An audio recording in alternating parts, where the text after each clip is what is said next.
પાલનપુરના bridge મુદ્દે સાંસદ ગેનીબેન ઠાકોરે નિવેદન આપ્યું। તેમણે કહ્યું કે અંગ્રેજોએ ભલે રાજ કર્યું પણ કામ ક્વોલિટીવાળું કરી ગયા। વર્તમાન અંગ્રેજો ભ્રષ્ટાચારથી ખદબદી ગયા છે। પાલનપુરના બ્રિજને લઈને સાંસદ ગેનીબેન ઠાકોરે સરકારને ઘેરવાનો પ્રયત્ન કર્યો। તેમણે કહ્યું કે અંગ્રેજોએ ભલે રાજ કર્યું પણ ક્વોલિટીવાળું કામ કરી ગયા। અત્યારના બ્રિજ યોગ્ય ગુણવત્તાવાળા નથી। આજે આ તો અંગ્રેજો કરતાં પણ બહેતર કહેવાય। અંગ્રેજોએ જે બાંધકામ કર્યા છે એ આજે પણ એનું પ્રમાણપત્ર કે એનું તમે ક્વોલિટી જુઓ તો આપણને એમ મળે કે ભલે આપણા દેશની અંદર એ લોકોએ રાજ કર્યું પણ જે કામ કર્યું ક્વોલિટીવાળું કર્યું છે। ત્યારે આ વર્તમાન અંગ્રેજો એ ભ્રષ્ટાચારથી ખદમદી હેડ્યા છે। એમના લોકોના જીવ હાથે એમને કોઈ મતલબ નથી। समाचार अमरेली प्राप्त थई रह्या छे। जिल्लाना दरियाकांठे वरसादी माहोल छवायो छे। जाफराबाद पंथकमां बपोरथी धोधमार वरसाद खाबक्यो। शहरनी साथे बाबरकोट, मीतियाळा सहितना विस्तारोमां वरसाद नोंधायो। રાજુલા જાફરાબાદના ગ્રામ્ય પંથકમાં પણ વરસાદી માહોલ છવાયો છે।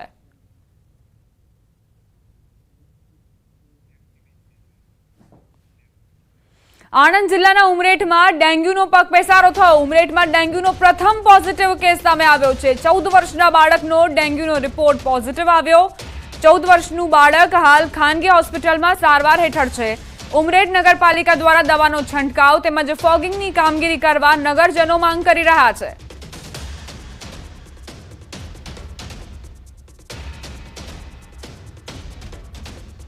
અમદાવાદથી સમાચાર। હાટકેશ્વર બ્રિજનો વિવાદ વકર્યો છે। બ્રિજને તોડી નવો બનાવવા 52 કરોડનો ખર્ચ થશે। બ્રિજને લઈ કોંગ્રેસે એએમસી પર આરોપ લગાવ્યા। હાટકેશ્વર બ્રિજ મુદ્દે સ્ટેન્ડિંગ ચેરમેન દેવાંગ દાણીએ કહ્યું કે અમદાવાદમાં હાટકેશ્વરનો ખર્ચ બ્રિજ બનાવનાર જૂની કંપની ભોગવશે। હાટકેશ્વર બ્રિજ નવો બનાવવા માટે કંપની તૈયાર થઈ છે।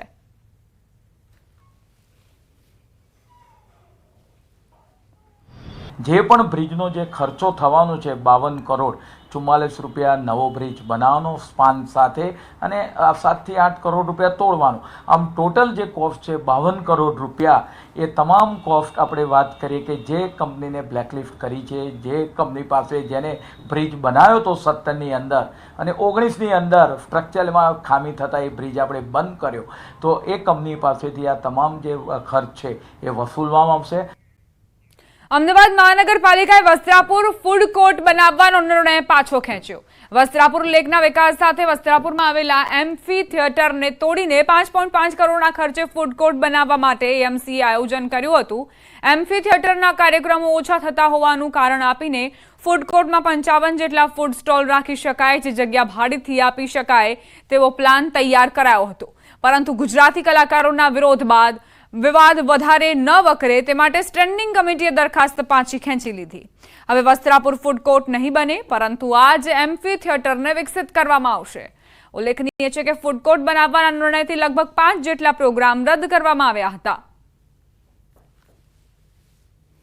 એમ્ફી થિયેટર 6 મહિના પહેલાં ત્યાં આગળ જે રીતે ટ્રાફિકમાં અડચણરૂપ ફૂડ કોર્ટ લારીઓ રોડ પર ઊભી રહે છે એને એક જગ્યાએ સમાવવાનો એક પ્લાન કરવામાં આવ્યો હતો, પરંતુ તેને પરિણામે આપણે વાત કરીએ કે કલાકારો દ્વારા તદુપરાંત ધાર્મિક પ્રસંગો હોય, લગ્ન જીવનના પ્રસંગો હોય, મેરેજ અને એનિવર્સરી ત્યાં આગળ ઘણા ઉજવાતા હોય, તો એવા સંજોગોની અંદર તેને એક યથાવત રાખવો તેવી રજૂઆતો સમાજો તરફથી આવેલી હતી। પરિણામે એમ્ફી થિયેટરને યથાવત તરીકે રાખી કલાની પ્રવૃત્તિને વેગ આપવા માટે એને એ જ કન્ડિશનમાં રાખવાનો નિર્ણય કરવામાં આવ્યો છે। અમદાવાદના વસ્ત્રાપુર લેક ખાતે જે ફૂડ કોર્ટ બનાવવાનું હતું તે ફૂડ કોર્ટ હવે નહીં બને।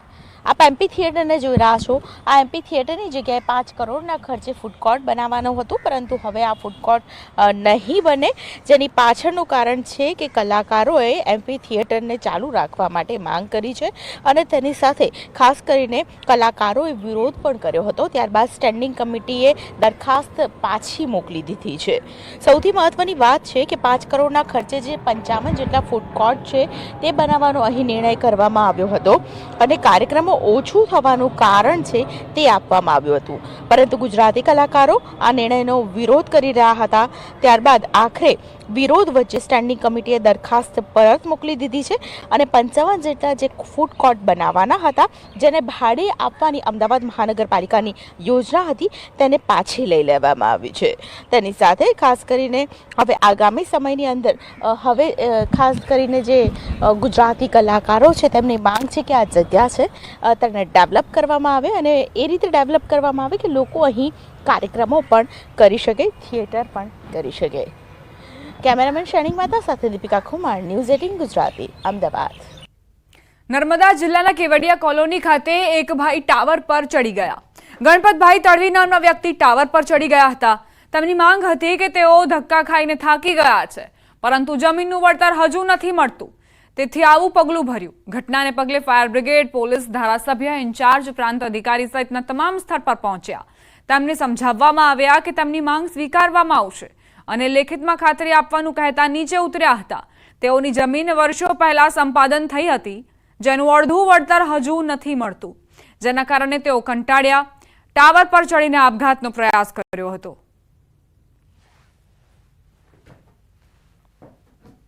બદલામાં જમીનની અથવા તો જમીનના સાથે ન જોઈએ તો વળતર આપવું, એ જે રોકડ રકમની માગણી હતી તે એમની અનેક રજૂઆતો થઈ છતાં પણ આજ દિન સુધી આ બાબતનો કોઈ નિર્ણય કરવામાં આવ્યો નથી. એ હતાશાને લઈને એમણે પોતે એક ટાવર ઉપર ચડીને આત્મહત્યા કરવાનું એક પગલું ભરી લીધું. અરવલ્લી જિલ્લાના મોડાસાની માજુમ નદીની કાયાકલ્પ થશે. માજુમ નદીના કિનારા પર માજુમ પાર્ક તેમજ નદી કિનારા પર પ્રોટેક્શન દિવાલ બનશે. રિવરફ્રન્ટ ગાર્ડન સાઇડનું પાર્ક બનશે. માજુમ નદીના બ્રિજથી કાશી વિશ્વનાથ સુધી રિવરફ્રન્ટ બનશે. લગભગ 10.13 કરોડના ખર્ચે રિવરફ્રન્ટ પ્રોજેક્ટ હાથ ધરાશે. નયનરમ્ય જે બનશે, જે માજુમ રિવરફ્રન્ટ તરીકે ઓળખાશે અને જેની લંબાઈ 360 મીટર હશે. જે માજુમ જે બ્રિજ છે ત્યાંથી તે કાશી વિશ્વનાથ મંદિર સુધી એની લંબાઈ છે એટલી મળશે, 360 મીટર, અને જેનો અંદાજિત ખર્ચ 10.13 કરોડની આસપાસનો એનો ખર્ચ થશે. દિવાળી પર ઘરે જવા માટે સરળતાથી મળી રહેશે એસટી બસ. જી હા, સરકાર દ્વારા દિવાળીના તહેવારને લઈ એક્સ્ટ્રા બસો મૂકવામાં આવી છે. ગૃહ રાજ્યમંત્રી હર્ષ સંઘવીએ આ અંગે માહિતી આપી. સૌરાષ્ટ્ર, ઉત્તર ગુજરાતના શ્રમજીવીઓ સુરતમાં મોટા પ્રમાણમાં વસે છે, ત્યારે દિવાળીના તહેવારને લઈને પોતાના વતન જવા માટે તકલીફ ન પડે એ માટે રાજ્ય સરકારે સુરત અને અમદાવાદથી એક્સ્ટ્રા બસોનું આયોજન કર્યું છે. તારીખ 24 ઓક્ટોબરથી લઈને 27 સુધી 2200થી વધુ બસો દોડશે, જેમાં સૌરાષ્ટ્રની બસો વરાછા રોડ પર ધારુકા કોલેજના ગ્રાઉન્ડમાંથી ઉપડશે, જ્યારે લાભ પાંચમ સુધી અમદાવાદની બસોનું સંચાલન સુરત સેન્ટ્રલ બસ સ્ટેશનથી થશે. આ સાથે કોઈ પરિવાર કે સોસાયટીમાંથી આખી બસનું બુકિંગ કરાશે તો તેમને ડોર ટુ ડોર પિકઅપ અને ડ્રોપની સુવિધા આપવામાં આવશે. વધુમાં ગૃહ રાજ્યમંત્રીએ માહિતી આપતા કહ્યું કે જો વધુ બસની ડિમાન્ડ હશે તો હજુ એક્સ્ટ્રા બસ દોડાવવામાં આવશે. દિવાળીના તહેવારમાં મારા રાજ્યની માતાઓ બહેનો પોતપોતાના પિયરે, પરિવાર પોતપોતાના ગામ જઈ શકે તે માટે 2200થી વધારે એક્સ્ટ્રા બસોનું આયોજન કરવામાં આવ્યું છે. સૌરાષ્ટ્ર તરફનું એક્સ્ટ્રા બસોનું સંચાલન ધારુકા કોલેજ વરાછા રોડ ખાતેના મેદાનમાંથી કરવામાં આવશે. તારીખ 26થી 30 સુધી સાંજે 4 વાગ્યાથી રાત્રે 10 વાગ્યા સુધી આ બસોનું આયોજન ત્યાંથી કરવામાં આવ્યું છે. લાભ પાંચમ સુધી અમદાવાદનું એક્સ્ટ્રા સંચાલન સુરત સેન્ટ્રલ બસ સ્ટેશન પરથી કરવામાં આવશે. એક્સ્ટ્રા બસો અહીંયા બી સાંજે 4થી રાત્રે 10 વાગ્યા સુધી દોડાવવામાં આવશે. ખાસ કરીને કોઈ પરિવાર, સોસાયટી કે ગ્રુપ જો આખી બસ બુક કરાવશે તો આ દાદાની સવારી એમના સોસાયટીના ગેટ સુધી જશે અને પેસેન્જરોને ગામના આંગણે સુધી મૂકવાની વ્યવસ્થાઓ એસટી વિભાગ દ્વારા કરવામાં આવી છે. બુલેટિનમાં રોકાઈશું એક નાનકડા વિરામ માટે. આપ જોતા રહો ન્યૂઝ 18 ગુજરાતી.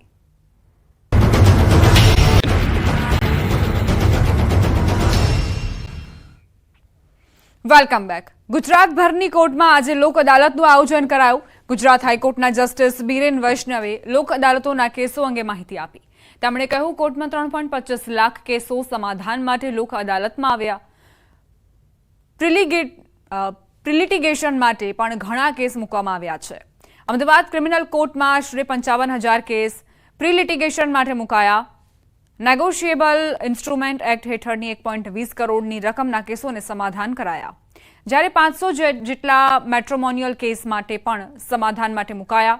વધુમાં તેમણે કહ્યું, પોલીસે ઇસ્યુ કરેલા 90,000 જેટલા ઈ ચલણનો પણ લોક અદાલતમાં નિકાલ કરાયો. સમગ્ર અદાલતોમાં આજે લગભગ આખા ગુજરાત રાજ્યમાં 3,25,000 કેસો સેટલ થાય એના માટે બધા મૂકવામાં આવ્યા છે. પ્રી લિટિગેશન એટલે જે કેસ થાય પહેલાંના સમાધાન રૂપે પણ ઘણા કેસો મૂકવામાં આવ્યા છે. અમદાવાદ મેટ્રોપોલિટન કોર્ટમાં વધતા જતા પોક્સોના કેસને લઈ જાગૃતિ કાર્યક્રમ યોજાયો. નૂતન સ્કૂલના વિદ્યાર્થીઓને માહિતગાર કરવામાં આવ્યા. કાર્યક્રમમાં ગુજરાત હાઈકોર્ટના ન્યાયમૂર્તિ બીરેન વૈષ્ણવ અને ભાર્ગવ કારિયા હાજર રહ્યા. ખાસ કરીને વિદ્યાર્થીઓને ગુડ ટચ અને બેડ ટચની માહિતી અપાઈ. આ પ્રસંગે સ્કૂલના શિક્ષક, મેટ્રોપોલિટન કોર્ટના મેજિસ્ટ્રેટ પણ હાજર રહ્યા હતા. સમગ્ર કાર્યક્રમનું આયોજન Gujarat state legal service authority દ્વારા કરવામાં આવ્યું. બાળકોને અગમચેતીના પગલાં લેવા અંગે પણ માહિતી આપવામાં આવી. પોક્સો એક્ટ નીચે જે બધા છોકરાઓ વિરુદ્ધ જે સેક્સ્યુઅલ એક્સપ્લોઇટેશન થાય છે, જેના કારણે છોકરાઓ વિક્ટિમ બને છે, એનું અભિયાન અને એનું શિક્ષણ, એની જાગૃતતા ઉજાગર કરવા માટે આજે નૂતન સ્કૂલના છોકરાઓને બોલાવેલ અને ચાઇલ્ડ પ્રોટેક્શન ઓફિસર થ્રુ એમને આવી માહિતી આપી હતી કે good touch, bed touch, safe, unsafe touch ક્યાં છે, આવી જો પરિસ્થિતિમાં બાળકો મુકાય તો કે શું શું પગલાં લેવા. હવે આગળ વાત ભાદરવી પૂનમના મેળાની.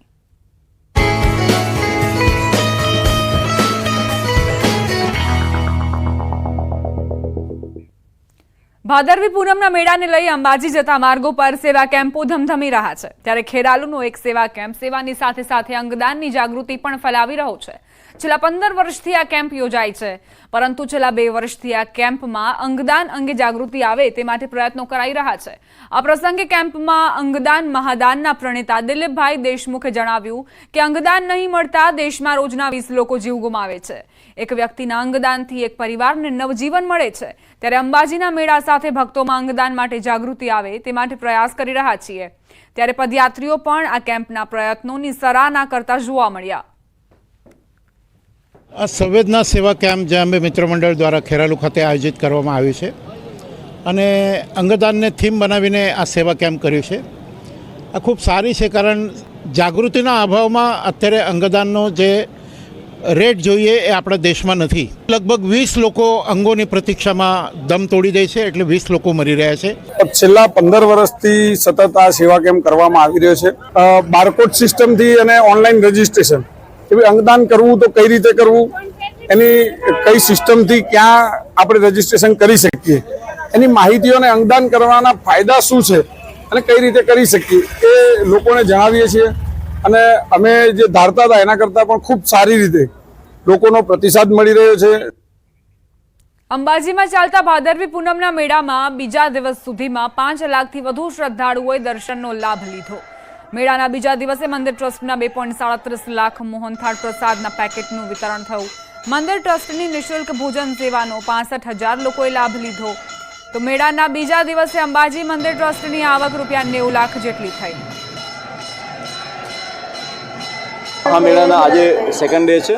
અત્યાર સુધીમાં જે કાઉન્ટિંગ છે એ મોર દેન 5 લાખ લોકોએ માતાજીના દર્શન કર્યા છે અને એક પણ જાતની ધક્કામુક્કી વગર કે કોઈ પણ જાતના અણબનાવ વગર આજના બંને દિવસમાં આટલા બધા લોકોએ દર્શન કર્યા છે. હું આપણે ખાસ જણાવવા માંગીશ કે પોલીસે મંદિર પરિસરની અંદર ખડે પગે રહીને લોકોને જાણે યાત્રીઓ હોય એ જ રીતે પોતાનો ભાવ વ્યક્ત કરી અને પુશિંગની સાથે સાથે એ લોકોને પોતાનો પણ અહેસાસ થાય એ.